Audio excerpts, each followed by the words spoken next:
एक बार दो बच्चों और उनकी सौतेली माँ के साथ एक लकड़हारा था। लड़के का नाम हंसल था और लड़की का नाम ग्रेटेल था। वे इतने गरीब रहते थे कि कभी कभी खाने के लिए भी कुछ नहीं होता था। और फिर एक शाम वह बिस्तर पर लेट गया और सोचने लगा कि बच्चों को आगे कैसे खिलाया जाए। उसकी पत्नी ने उसे सलाह दी कि वह बच्चों को जंगल में ले जाए, आग बुझाए, रोटी का एक एक टुकड़ा दे और उन्हें वहीं छोड़ दे। इन चारों को भूख से नहीं मरना चाहिए। लेकिन लकड़हारा राजी नहीं हुआ और तब तक उनकी पत्नी ने उन्हें मना लिया कि वह आखिरकार सहमत हुए। और बच्चे भूख की वजह से सो भी नहीं पाए और सब कुछ सुना जो उनकी सौतेली माँ ने अपने पिता से कहा। और जब माता पिता सो गए तो हंसल चुपके से घर से बाहर चला गया। चांद चमकीला चमक रहा था और सफेद पत्थर सिक्कों की तरह चमक रहे थे। हंसल ने उनमें से जितने फिट थे उतने ही जेब में डाले। फिर वह घर लौट आया और बच्चे बिस्तर पर चले गए।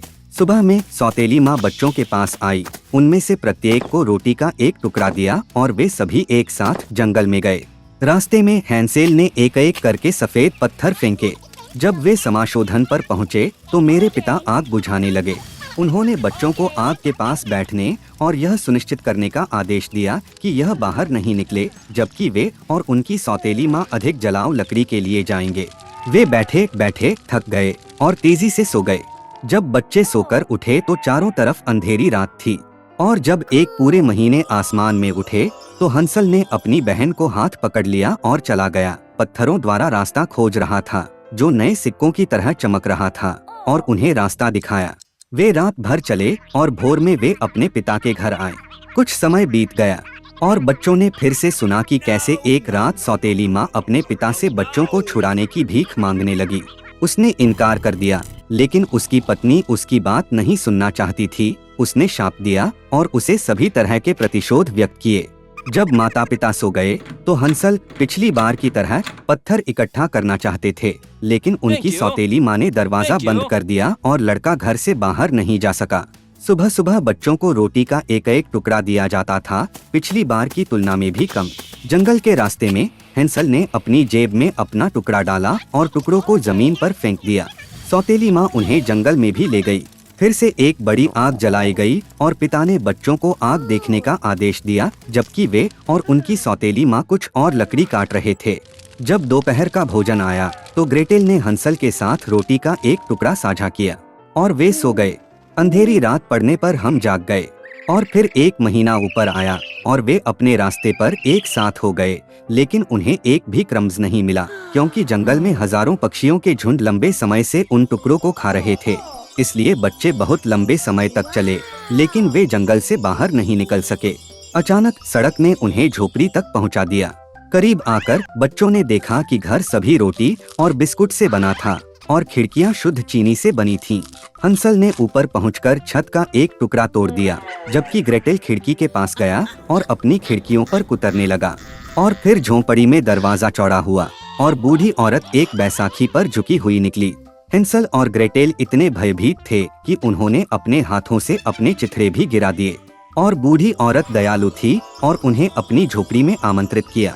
मेज पर पहले से ही प्रचुर मात्रा में भोजन था, दूध, कुकीज, सेब और नट्स। रात के खाने के बाद बूढ़ी औरत ने बच्चों के लिए 2 साफ सुथरे बिस्तर बनाए और हंसल और उसकी बहन ने सोचा कि वे स्वर्ग में हैं। लेकिन बूढ़ी औरत ने केवल स्नेही होने का नाटक किया लेकिन वास्तव में वह एक दुष्ट चुड़ैल थी जिसने बच्चों को लुभाने के लिए इस काम के लिए अपनी रोटी की झोपड़ी बनाई। सुबह सुबह जब बच्चे सो रहे थे वह हंसल ले गई और उसे एक छोटे से पिंजरे में डाल दिया और उसने अपनी बहन को वह सब करने का आदेश दिया जो दुष्ट चुड़ैल ने उसकी मांग की थी। बूढ़ी औरत ने बाद में उसे खाने के लिए लड़के को बेहोश करने का फैसला किया। इसलिए ग्रेटेल ने हंसल के लिए सबसे स्वादिष्ट भोजन पकाना शुरू कर दिया और वह खुद को बचा हुआ कुछ भी नहीं मिला। कुछ समय बीत गया और लड़का मोटा नहीं हुआ।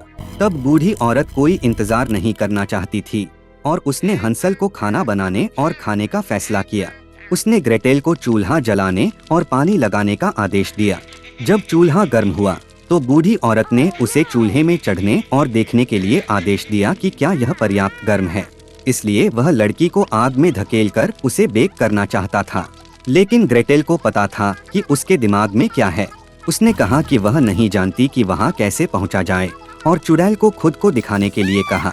बुढ़िया नाराज हो गई और ओवन में चढ़ गई। फिर ग्रेटेल ने उसे धक्का दिया और चुड़ैल के पीछे शटर पटक दिया।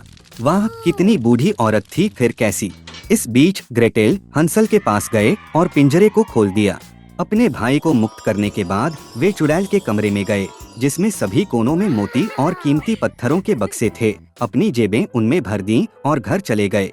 कई दिनों से बच्चे अपनी राह देख रहे थे। जंगल अधिक से अधिक परिचित लग रहा था और अंत में उन्होंने दूरी में अपने पिता के घर को देखा। अपने बच्चों को जीवित देखकर वह कितना खुश था।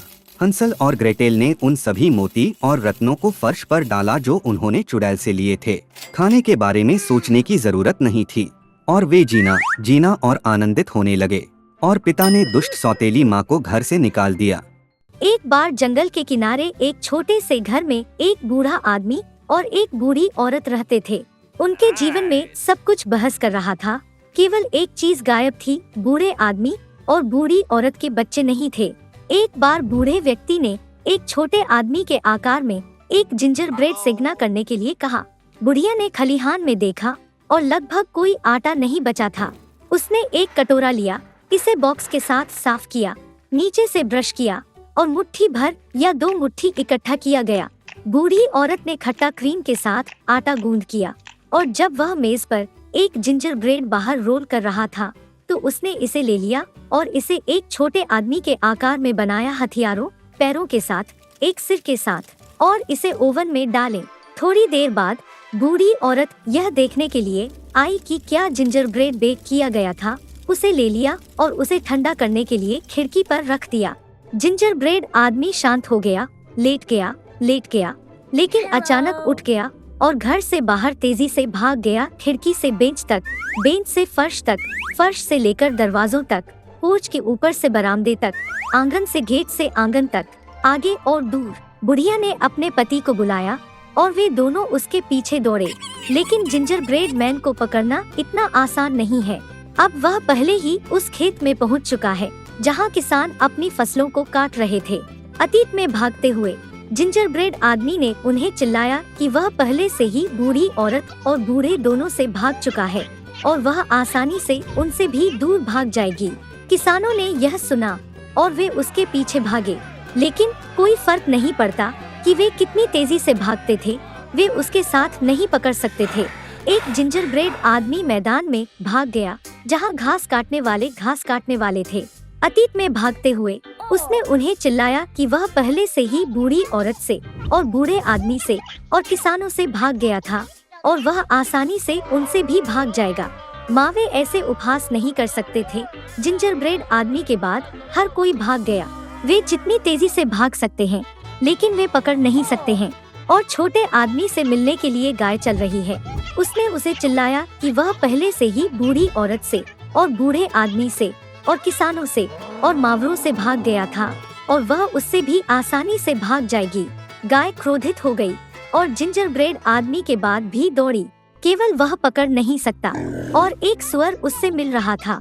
छोटा आदमी चिल्लाया कि वह पहले से ही बूढ़ी औरत से और बूढ़े आदमी से और किसानों से और मावरों से और गाय से भाग गया था और वह आसानी से उससे भी दूर भाग जाएगी। एक स्वर चिल्लाया और उसके बाद भाग गया। केवल वह पकड़ नहीं सका, वह बहुत मोटा था। एक जिंजर ब्रेड आदमी सड़क पर चलता है और एक खरगोश उससे मिलता है। छोटे आदमी ने कहा कि वह पहले से ही बूढ़ी औरत और बूढ़े आदमी से और किसानों से और मावरों से और गाय से और सुअर से भाग गया था और वह आसानी से उससे भी दूर भाग जाएगा। हरी ने यह सुना और उसके पीछे दौड़ा और नहीं वह छोटे आदमी को पकड़ सकता है, केवल उसे देखा था। जिंजर ब्रेड आदमी चलाता है और एक भेड़िया उससे मिलता है, मैं तुम्हें खाऊंगा कहते हैं।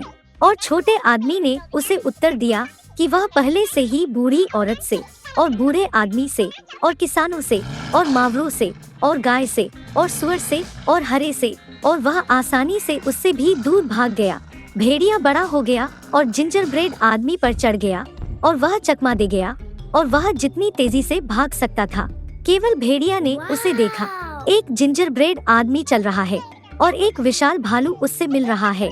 उसका छोटा आदमी भयभीत नहीं था, लेकिन चिल्लाया कि वह पहले से ही बूढ़ी औरत से भाग गया था और बूढ़े आदमी से और किसानों से और मावरों से और गाय से और सुअर से और हरे और भेड़िए से, और वह आसानी से उससे भी दूर भाग जाएगा।